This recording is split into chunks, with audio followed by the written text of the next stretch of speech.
Hello everyone, welcome to my channel GS Karmayogi. आप सभी लोग कैसे हैं? आई होप कि आप लोग बहुत अच्छे होंगे, स्वस्थ होंगे, मस्त होंगे, पढ़ाई एक नंबर की कर रहे होंगे, बहुत बेहतरीन पढ़ाई चल रही होगी आप सभी की।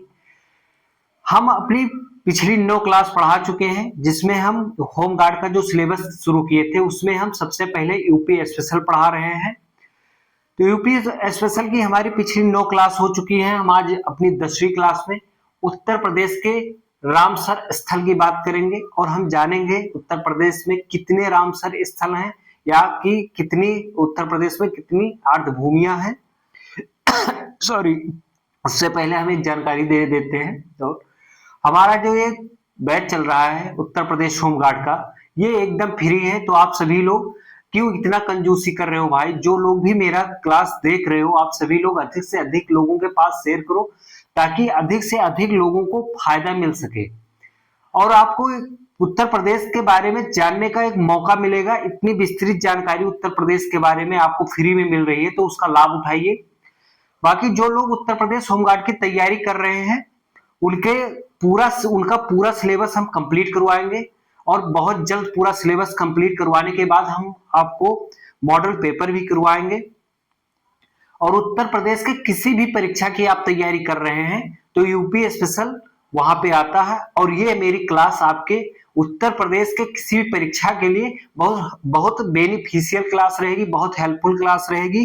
तो आप सभी लोग क्लास को मिस ना करें और अधिक से अधिक फायदा उठाएं, अधिक से अधिक लोगों के पास शेयर करें ताकि और किसी का भी भला हो सके।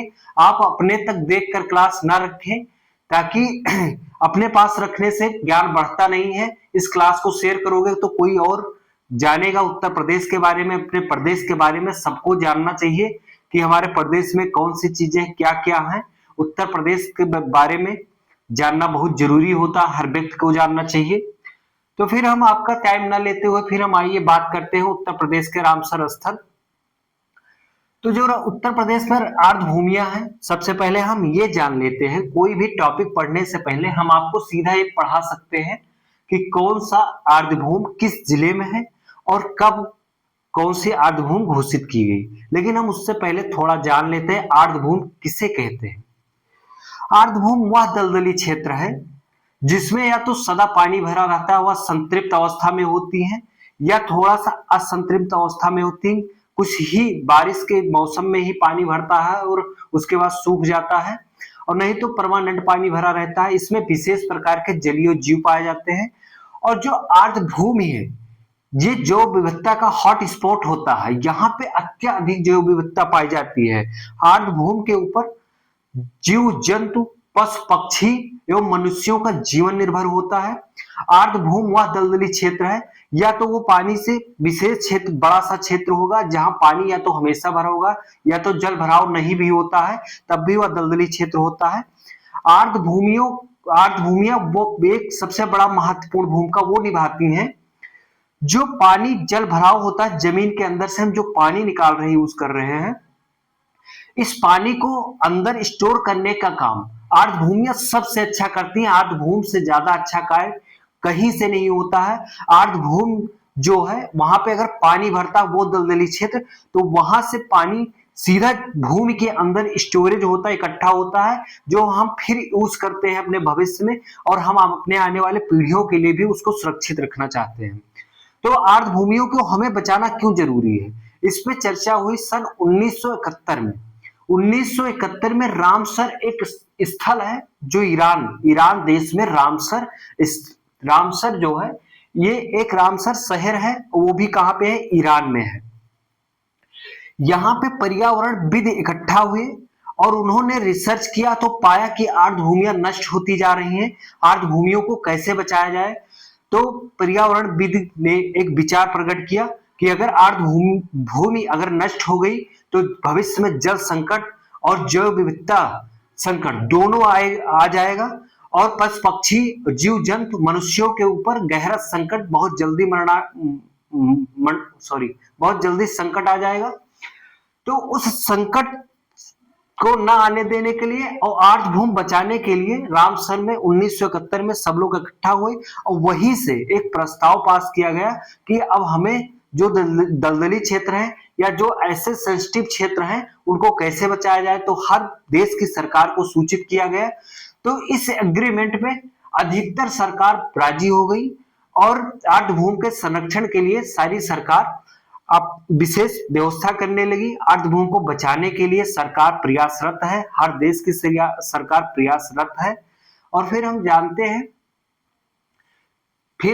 हैं आर्द्रभूमि जो रामसर स्थल है एक आर्द्रभूमि वेटलैंड क्षेत्र है। आर्द्रभूमि यानी कि वेटलैंड, इंग्लिश में आर्द्रभूमि को वेटलैंड कहते हैं, क्षेत्र है जिसे रामसर समझौते 1971 में ईरान के तहत अंतरराष्ट्रीय महत्व क्षेत्र घोषित किया गया। अभी मैं इससे पहले यही बताया हूं, जो रामसर स्थल है एक आर्द्रभूमि क्षेत्र है जिसे रामसर स्थल समझौते 1971 में ईरान में हुआ था के तहत अंतरराष्ट्रीय महत्व क्षेत्र घोषित किया गया।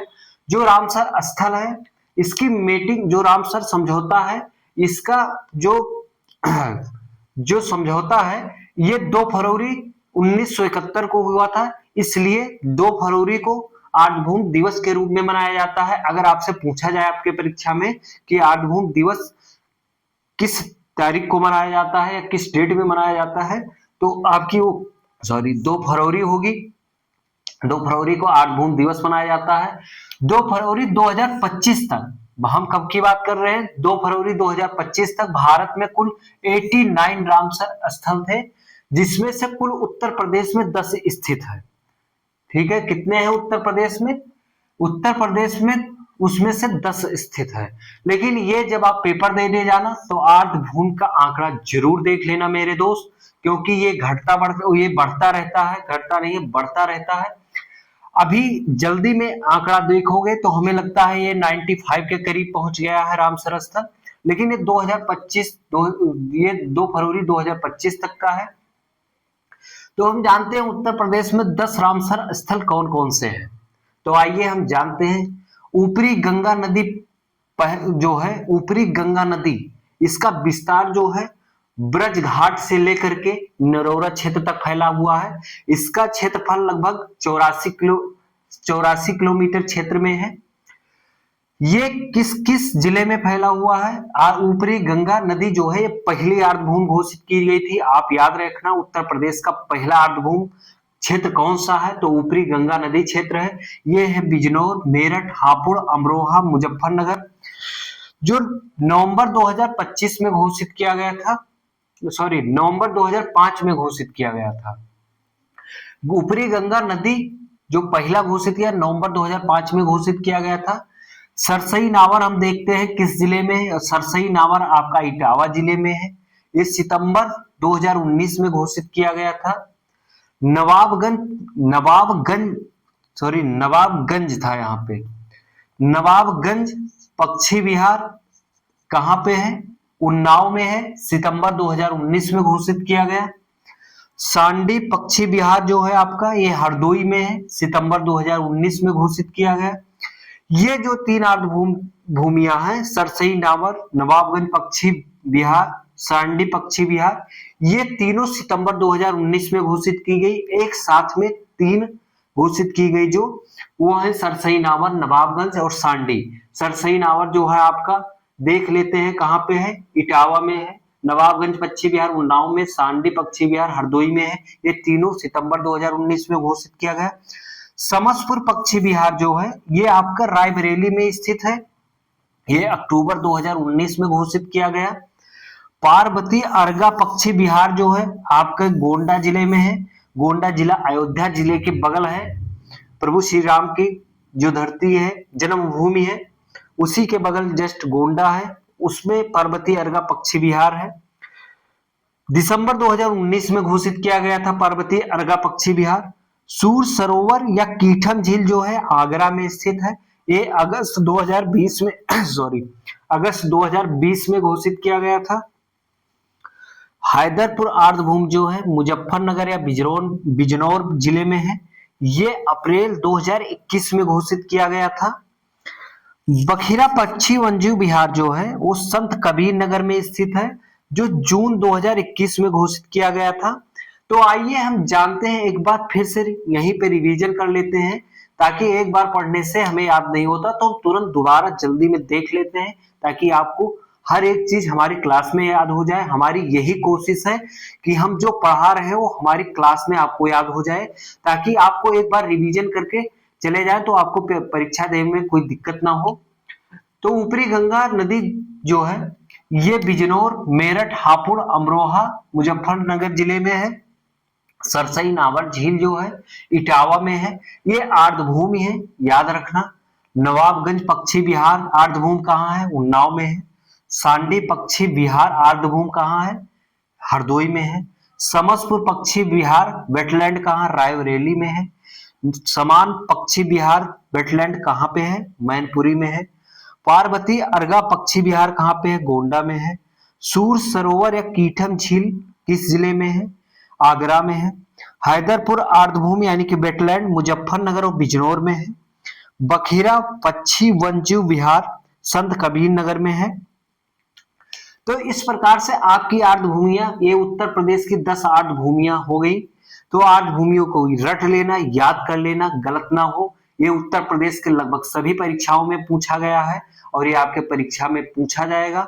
तो आप सभी लोगों को बहुत कम टाइम में बहुत अच्छा चीज मिल जा रहा है, तो ये क्लास आपके लिए बहुत बेनिफिशियल साबित होगी। आप सभी लोग ऐसे ही हमारे चैनल को जीएस कर्मयोगी को अधिक से अधिक लोगों के पास शेयर करें, और आप लोग कंजूसी न करते हुए हमारे चैनल जीएस कर्मयोगी को खूब अधिक से अधिक मात्रा में शेयर करें, लोगों के पास शेयर करें, अधिक से अधिक लाइक करें, सब्सक्राइब करें और अपना रिस्पांस मेरे कमेंट बॉक्स में जरूर बताएं। आप लोगों का जो रिस्पांस आता है वही हमारे लिए मजबूती देता है। हम आगे और अच्छे से आपके लिए क्लास लेकर आ पाएंगे अगर आप मेरे कमेंट बॉक्स में बताएंगे। बाकी ये आर्द्रभूमियां हो गई, फिर हम आपको अपने अगली क्लास में मिलेंगे। ये मेरी 10वीं क्लास थी, याद रखना। हम हट जाते हैं, आप स्क्रीनशॉट ले लीजिएगा। धन्यवाद, जय हिंद।